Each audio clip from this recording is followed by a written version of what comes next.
레위기 5장 14절에서 6장 7절까지 제가 봉독하겠습니다. 여호와께서 모세에게 말씀하여 이르시되 누구든지 여호와의 성물에 대하여 부지 중에 범죄하였으면 여호와께 속건제를 드리되 내가 지정한 가치를 따라 성소의 세겔로 몇 세겔 은에 상당한 흠없는 순양을 양떼 중에서 끌어다가 속건제로 드려서 성물에 대한 잘못을 보상하되 그것의 5분의 1을 더하여 제사장에게 줄 것이요 제사장은 그 속건제의 순양으로 그를 위하여 속죄한 적 그가 사함을 받으리라. 만일 누구든지 여호와의 계명 중 하나를 부지 중에 범하여도 허물이라 벌을 당할 것이니 그는 내가 지정한 가치대로 양떼 중 흠없는 순양을 속건제물로 제사장에로 가져갈 것이요 제사장은 그가 부지 중에 범죄한 허물을 위하여 속죄한 적 그가 사함을 받으리라. 이는 속건제니 그가 여호와 앞에 참으로 잘못을 저질렀음이니라.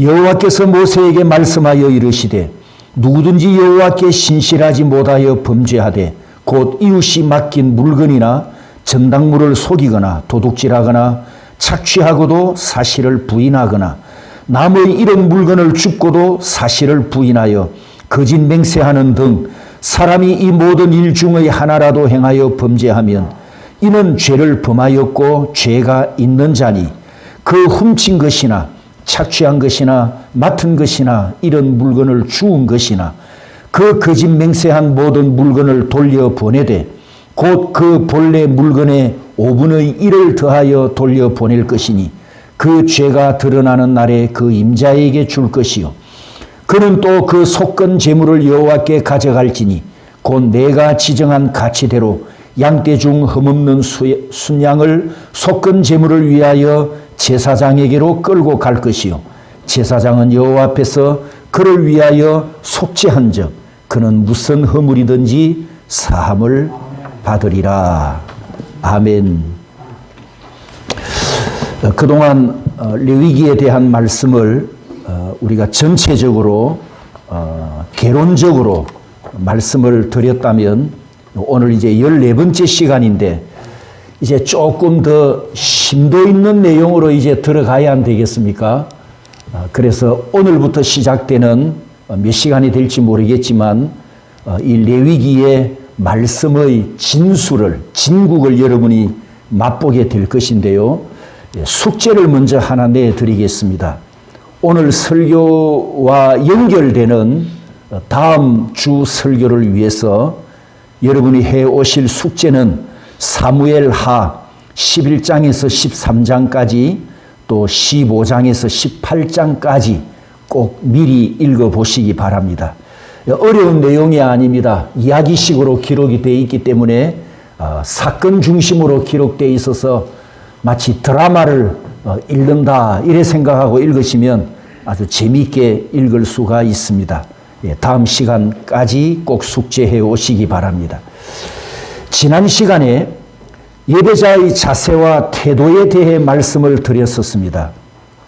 구약 헌제자를 신약 예배자로 바꿔서 내게 적용을 해보면 현재 여러분이 예배를 드리러 나오는 모습은 대부분 수동적인 위치에 있습니다.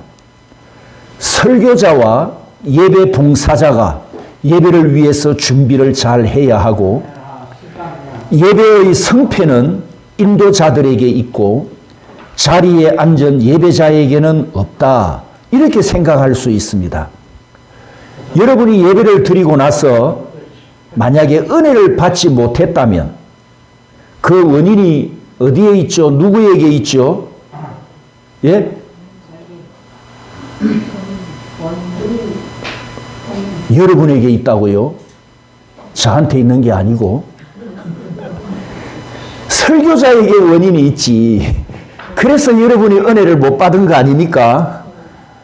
여러분이 들고 있는 채점판에 설교 점수가 낮게 매겨졌으니까 내가 오늘 예배에서 은혜를 못 받은 것은 설교자 탓이고 예배자인 자신에게는 잘못이 없다. 이렇게 생각할 수 있습니다. 수동적 위치, 수동적 자세에 있다는 거지요. 과연 그럴까요? 그래서 우리가 구약 헌제자를 보았더니 헌제자가 어떻게 하나님께 예배를 드립니까? 그 제물을 준비하는 것부터 시작하여 제물을 잡을 때 굳은 일과 험한 일을 도맡아서 했고, 설교자보다 헌제자 역할이 훨씬 중요하다는 것을 우리에게 가르쳐 주었습니다. 그러므로 예배자는 예배 자리에 나오기 전부터 제물을 선택하듯 미리 예배 준비를 해야 합니다. 은혜를 사모하는 마음의 준비와 또 외모도 깨끗하고 단정한 의복을 입고 정성스러운 예배자로 하나님께 나와야 합니다.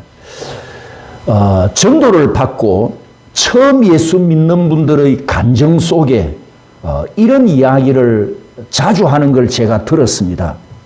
자기가 불신자로 살 때 예수 믿는 사람이 싫었던 이유 중에 하나, 많은 간증자들이, 다수의 간증자들이 이 표현을 합니다. 내가 예수 믿는 사람이 왜 싫었냐? 예수쟁이들은 왜 그리 꾀째째하게 해서 돌아다니노? 이렇게 말하는 걸 제가 들었습니다. 그게 무슨 뜻입니까? 꾀째째하다는 말이 무슨 뜻입니까? 외모가 단정하지 못하다는 뜻이죠. 여러분, 우리는 영원한 생명을 얻었고 천국 시민이기 때문에 미국 시민보다도 더 멋진 모습으로 살아야 합니다. 그리고 하나님께 드릴 헌물도 일주일 동안 기도하면서 오늘은 이 예배에 하나님께 내가 얼마의 헌금을 드릴 것인지 기도하면서 미리 작정하고 또 깨끗한 집회를 준비해서 정성껏 하나님께 예배를 드려야 합니다. 헌금 시간에 지갑에서 잡히는 대로 허둥지둥 그렇게 끄집어내어서 대충 헌금하는 것은 정성 없는 험 있는 재물입니다. 여러분은 공연장 관람석에 앉아서 구경하듯이 예배를 구경하는 구경꾼이 아니란 말이죠. 예배를 평가하는 심사자도 아닙니다. 적극적인 참여자가 되어야 하고 자신을 제물로 바쳐야 합니다. 설교자와 예배 순서를 맡은 자도 각각 기도하며 준비하고 와서 자기 역할을 감당해야 하고, 성도들도 적극적인 헌제자로 미리 준비하고 와서 정성 있는 예배를 그리스도의 이름으로 드려야 합니다. 오늘은 여러분이 예배를 다 마치고 집으로 가셔서 오늘 나는 몇 점짜리 예배자인가 스스로 한번 묻고 답해 보시기 바랍니다. 왜냐하면 하나님께서 오늘 나를 채점하셨기 때문입니다. 여러분이 스스로 한번 채점해 보시기를 바랍니다. 레위기를 읽으면서 제일 혼란스러운 것은 종류가 많은 제사입니다. 일반적으로 번제, 소제, 화목제, 속죄제, 속건제 이 5가지 제사를 알고 있지만 이 외에도 제자가 붙은 제사가 더 많이 등장하죠. 그래서 이것을 한문에 볼 수 있도록 최광희 목사님이라는 분이 아주 정리를 잘 해 놓으셔서 이걸 인용을 합니다. 도표 보여주십시오. 보통 일반적으로 이제 5대 제사로 알고 있는데 레위기에 보면은 이 제사 종류가 있고 요 이제 빨간색을 주어로 보시면 됩니다. 제사를 드리는 동기가 무엇이냐에 따라서 자원제냐 의무제냐 이렇게 나누어지고, 자원제는 이런 형식으로 제사를 드리고 의무제는 이런 형식으로 제사를 드린다라는 뜻입니다. 또 제물 재료가 뭐냐, 짐승이냐 곡식이냐 포도주냐에 따라서 또 드리는 방법이 다양하게 나누어집니다. 그 다음에 제사 드리는 방법, 화제냐 요제냐 거제냐 전제냐에 따라서 또 드리는 방법이 다르고, 마지막에 방향입니다. 하나님을 향한 방향이냐 하나님과 제사장을 향한 방향이냐, 밑에 잘렸는데요. 하나님과 제사장과 헌제자를 향한 방향이 어느 곳이냐에 따라서 또 제사를 드리는 방법은 달라집니다. 자, 이렇게 제사의 동기, 재료, 방법, 방향에 따라서 다양한 제사 이름이 붙어 있는 것을 우리가 보게 됩니다. 두 번째 생각할 말씀은 레위기 1장에서 7장까지가 하나님께서 5대 제사에 대한 규례를 말씀하셨고, 그 다음에 8장부터는 제사장 위임식에 대한 내용입니다. 그래서 1장에서 7장까지 제가 또 도표를 정리했는데 가운데 노란색을 보시면 됩니다. 1장에서 6장 7절까지는 백성 중심으로 5대 제사를 이렇게 드려라 말씀하셨고, 6장 8절에서 7장 끝까지는 제사장 중심으로 5가지 제사를 이렇게 드려라, 이렇게 하나님께서 말씀하셨습니다. 제일 밑에 보시면 1장 2절에 이스라엘 자손에게 말하여 이르라. 그 다음에 6장 9절에 보면 아론과 그의 자손 제사장에게 명령하여 이르라. 그래서 7장까지, 1장에서 7장까지 5대 제사를 말씀하셨는데, 첫 부분은 백성들을 중심으로 말씀하셨고, 두 번째는 제사장 중심으로 말씀하셨다. 이렇게 정리를 하고 이해를 하시면 됩니다. 그런데 이제 이 두 개 내용을 비교해 보면 백성들을 향해서 하나님께서 말씀하신 것이 분량이 훨씬 길지요. 1장 3절에서 6장 7절까지, 제사장은 6장 8절에서 7장 36절까지이기 때문에 백성 중심으로 말씀하신 분량이 훨씬 많다는 것을 우리가 보게 됩니다. 백성들을 향하여 말씀하신 제사법에는 헌제자가 제물을 선택하고 성전으로 가져와서 그 제사를 드리는 순서를 따라가는 방식으로 길게 말씀하셨고, 제사장을 향하여 말씀하실 때에는 절차상의 흐름은 없고 제사장들의 특수한 임무에 대해서 말씀하셨는데, 번제단의 불이 꺼지지 않게 해라. 또 번제단의 죄를 처리할 때 제사장은 이런 의복을 입고 죄를 처리하라. 이런 특별 지시를 내리는 간단한 방식으로 기록해 놓았습니다. 그리고 두 번째, 제사장을 향하여 말씀하신 5대 제사 중에 화목제를 보시면 백성은 세 번째 3장에 있는데, 제사장을 향한 화목제에 대한 규례는 마지막 5번째 순서로 바뀌면서 내용도 11절에서 36절까지 이 4개보다는 5번째 화목제에 대한 규례가 많은 분량으로 기록된 것을 볼 수 있습니다. 이건 무슨 차이냐? 자, 번제 같은 경우는, 번제는 가죽 외에는 모든 제물을 번제단 위에 올려놓고 다 태워서 드리거든요. 그런데 화목제는 다 태우는 게 아니지 않습니까?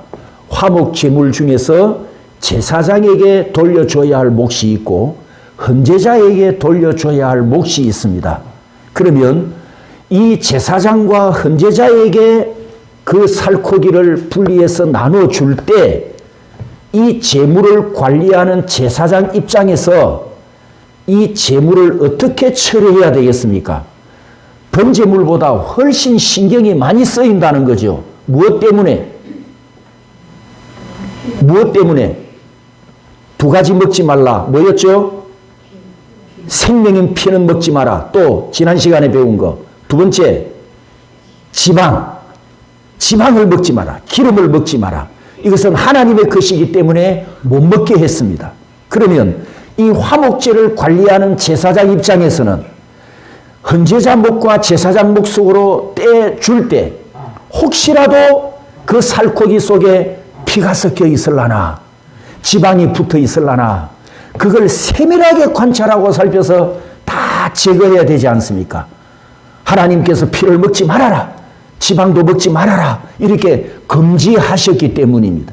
그래서 다른 제물보다 화목제를 관리하기가 더 까다롭고 세심한 관찰이 필요하고 또 정결하게 할 필요가 있었기 때문에 이 규례에 대한 내용이 더 길다라는 것을 아시면 됩니다.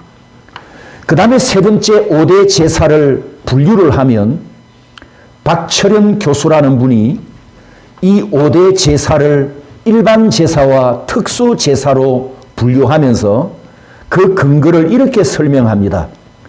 일반 제사는 제사를 드리는 특별한 이유가 없지만은 특수 제사는 제사를 드려야 하는 특별한 이유가 있는데 4장 3절에 보면 제사장이 범죄하여 속죄 제물을 삼아, 또 13절에 회중이 여호와의 계명 중 하나라도 부지 중에 범하면 속죄제를 드려라.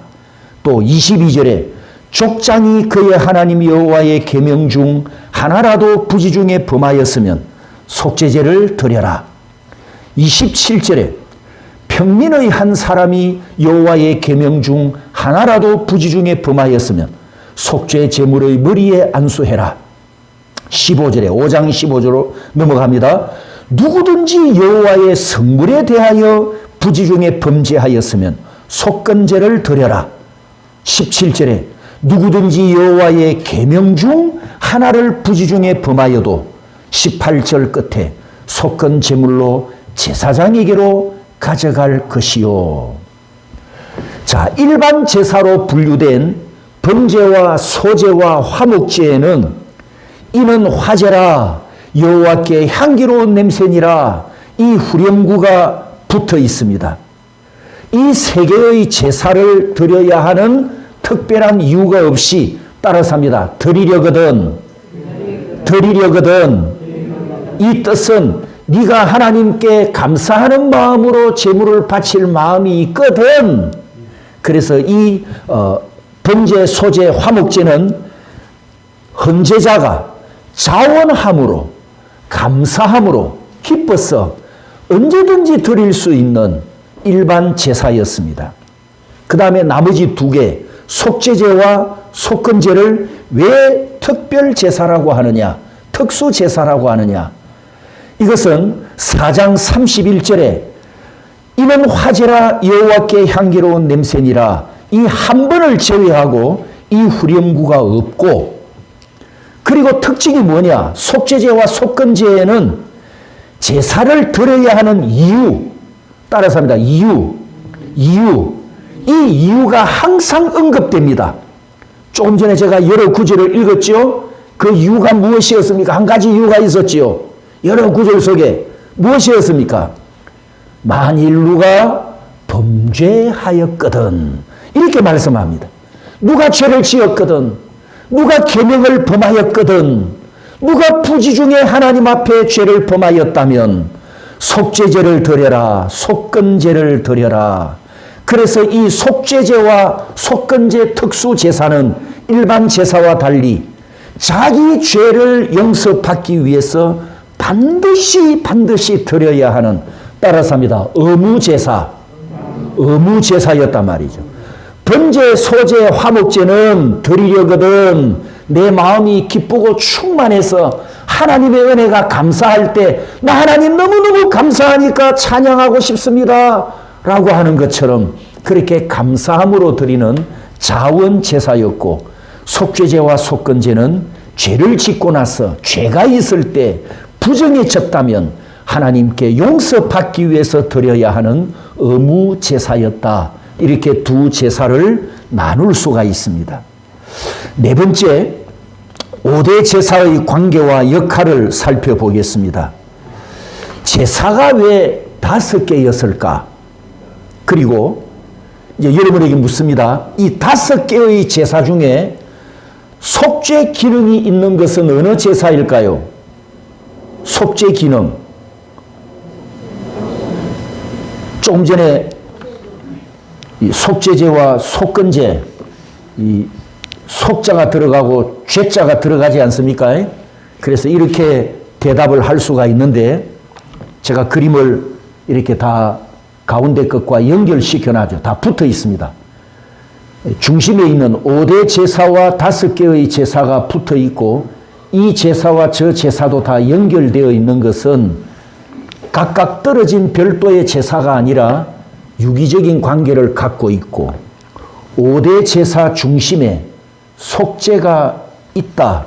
그래서 5개의 제사 모두가 하나님께 속죄 기능을 갖고 있다라는 것입니다. 그 증거가 1장 4절에 번제에 대한 내용을 보면 번제를 드리고 나면 그를 위하여 속죄가 될 것이라 이렇게 하나님께서 말씀하셨습니다. 그래서 이 5개의 모든 제사에 속죄 기능이 있다고 보는 것이 하나님께서 이 제사 제도를 세우신 목적에 부합하고 또 우리 죄인이 거룩하신 하나님과 만나기 위해서 항상 자신을 정결케 하는 속죄가 먼저 있어야 한다라는 것을 우리가 알 수가 있습니다. 자, 이 중에서 이제 오늘 마지막으로 우리가 생각해 볼 것은 이 속죄제와 속건제에 대한 말씀입니다. 이 두 개의 제사를 살펴보면 하나님의 놀라운 지혜와 그리고 이 두 제사 속에 예수 그리스도의 복음을 우리가 발견하게 됩니다. 자, 첫 번째 속죄제입니다. 레위기 12장 8절에 속죄 제물로 삼을 것이요 제사장은 그를 위하여 속죄할지니 그가 정결하리라. 14장 19절에 속죄제를 드려 정결함을 받을 자를 위하여 속죄해라. 또 15장 30절에 속죄제로 다른 한 마리는 번제로 드려 유출로 부정한 여인을 위하여 여호와 앞에서 속죄할지니라. 자, 여러분 구약 성경과 신약 성경을 펼쳐놓고 구약은 약속이고 신약은 성취라는 구도로 우리가 지금 성경을 듣고 배우고 있지 않습니까? 구약은 예표나 그림자 교육이고 신약은 예수님이 실체로 오셔서 십자가를 지셨단 말이죠. 구약과 신약 이 구도에서 속죄제를 보면 하나님께서 이스라엘 백성들에게 이 속죄제를 가르치기 위해서 사용하신 상징, 그림이 있습니다. 어린이들에게 코끼리를 가르칠 때 어린 아이들에게 뭘 먼저 보여줍니까? 그림을 먼저 보여주지 않습니까? 그리고 코끼리, 한글도 이렇게 가르치잖아요. 그렇듯이 실물을 보기 전에 어린이에게 그림을 먼저 보여주듯이 바로 구약의 모든 상징은 실체를 그림으로 보여주는 하나님의 교육 방식이었습니다. 그러면 하나님께서 이 속죄제를 가르치기 위해서 사용하신 상징, 그림이 뭐냐? 바로 부정한 것과 더러운 오염이었습니다. 우리 몸이나 의복에 더러움이 묻어 있으면 씻어내듯이 하나님 앞에 범한 죄를 더러운 것으로 형상화하여 하나님 앞에서 죄는 반드시 씻어야 하고 속죄 제물을 바쳐서 용서받아야 한다. 이것을 가르치셨습니다. 그 다음에 두 번째 속건제입니다. 속건제는 내용이 조금 더 긴데요. 5장 15절에 보면 성물에 대하여 부지 중에 범죄했으면 속건제를 드려라. 16절에 성물에 대한 잘못을 보상하되 속건제의 순양으로 속죄한 적 그가 사함을 받으리라.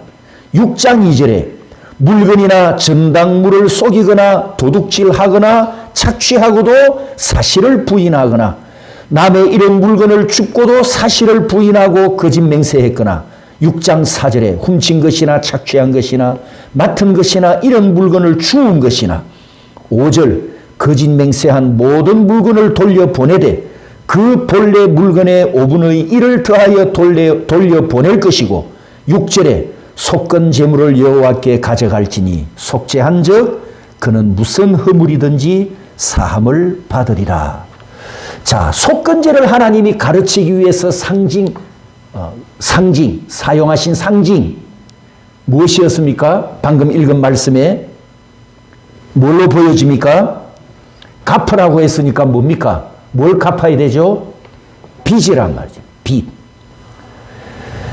이 속건제를 보면 빚을 지는 방향이 두 개입니다. 하나는 하나님의 성물이라고 했으니까 하나님께 빚진 것이 되고, 두 번째는 이웃의 물건을 돌려주지 않았으니까 사람을 향하여 빚진 것이 됩니다. 빚을 하나님께서 지금 상징화해서 속건 제물을 바쳐라 이렇게 말씀하셨거든요. 하나님의 성물은 하나님의 것입니다. 하나님의 것은 하나님의 것입니다. 하나님께 이미 바친 것도 하나님의 것이고, 바치기로 서원하거나 작정했으면 그것도 역시 이미 하나님의 것입니다. 이미 하나님의 것이기 때문에 내 마음대로 사용하거나 내가 가지면 하나님의 것을 도둑질하는 것이 됩니다. 그리고 6장 이전에는 이웃의 물건, 전당물, 도둑질, 착취 이런 물건을 주었는데 주인에게 돌려주지 않으면 이것도 다 도둑질이라 이렇게 말씀하시면서, 남의 것을 이렇게 강탈했거나 착취했으면 원금 5분의 1을 더하여 배상해 줘라 이렇게 말씀하시면서, 하나님께 갚아야 할 빚이 있듯이 사람에게도 갚아야 할 빚이 있으면 반드시 원금을 갚고 배상금도 돌려주고 난 후에 속건 제물을 가져오라.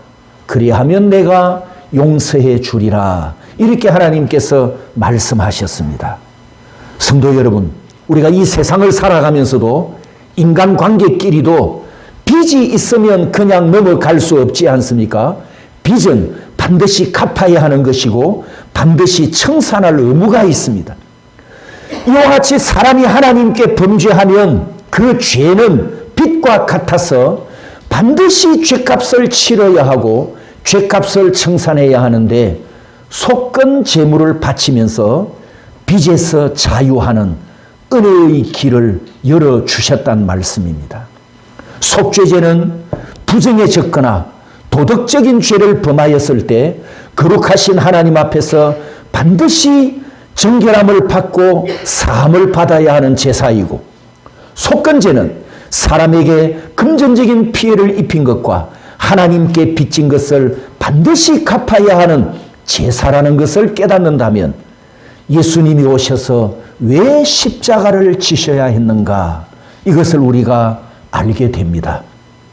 이사야 53장은 속죄제와 속건제를 가장 잘 설명하고 있는 책입니다. 이사야 선지자가 메시아가 오시면 희생양처럼 고난받으실 것을 700년 전에 예언했고, 지금부터 2000년 전에 베들레헴에서 탄생하신 예수 그리스도에게서 성취되었습니다.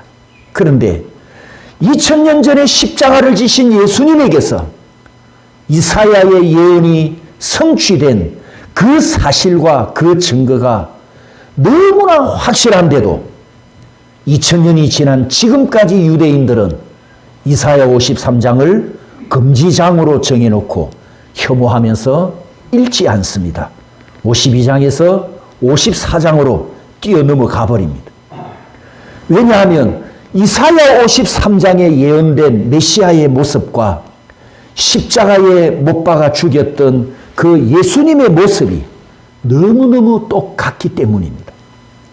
선조들이, 유대인 선조들이 이 이사야 53장을 불온서적으로 지정한 이유를 후대에게 언급하거나 가르쳐주지 않아서 21세기 현대 유대인들은 이사야서를 읽다가 52장에서 54장으로 넘어가면서도 왜 53장을 안 읽는지 이유를 모르고 있다고 합니다. 선조들이 금지하면서 이유를 정확하게 안 가르쳐 주었다는 거죠. 그냥 내려오는 전통이기 때문에 이사야 53장을 읽지 않고 그냥 뛰어넘어간다고 합니다. 결론을 말씀드립니다. 그들은 그림자 예배인 5대 제사, 5대 제사를 지내는 특권을 받은 구약시대 하나님의 백성이고, 하나님의 계시가 기록된 39권의 구약 성경책을 읽고 듣고 읊조리고 연구하고 연구해도 메시아가 오셔서 고난 받으셨고 그 약속을 다 이루셨는데도 그들은 하나님의 어린 양을 알아보지 못했습니다. 그런데 성도 여러분, 저와 여러분들은 구약도 모르고 예수 믿었으니 우리는 유대인보다 더 큰 복을 받았습니다. 할렐루야. 구원 없는 믿음을 선물로 받았으니 이 세상에서 복받은 그리스도인들입니다. 하나님을 예배하는 복을 받은 예배자입니다. 5가지 5대 제사는 모두 속죄 제사임을 기억하십시오. 이것을 기억하시고 다음 시간 메시지를 위해서 아까 내어드린 숙제를 꼭 읽고 오셔야 합니다. 오늘 우리는 이 속죄제에서 부정함을 씻고 거룩을 요구하시는 진리를 배웠습니다. 속건제에서는 빚을 진 것과 같은 죄가 청산되어야 하는데 성도 여러분, 나는 이 2가지를 해결할 능력이 없고 자격도 없었습니다. 왜냐하면 아담의 후손으로 잉태되는 순간부터 죄인이었고 이 세상에 태어날 때부터 죄인으로 태어난 모태 죄인이었기 때문입니다. 나는 스스로 거룩에 질 수 없었고 스스로 죄의 빚을 갚을 길이 없었습니다. 그런 나를 사랑하신 하나님께서 독생자를 보내주셨고 예수님이 대속 제물이 되심으로 나의 더러움을 씻어주셨고 죄의 빚을 십자가의 피로 갚아주시고 테텔레스타이 다 이루어 주셨습니다. 그러므로 나는 죄의 빚에서 자유인이 되었습니다. 할렐루야. 죄값에서 자유인이 되었으니 사망과 지옥 심판에서도 구속받은 자유인이 되었습니다. 성도 여러분, 나는 예수 그리스도 안에서 자유인입니다. 두 손 들고 우리는 예수 그리스도 안에서 자유인입니다. 옆 사람에게 축복합니다. 우리는 예수 그리스도 안에서 자유인입니다. 아멘, 아멘.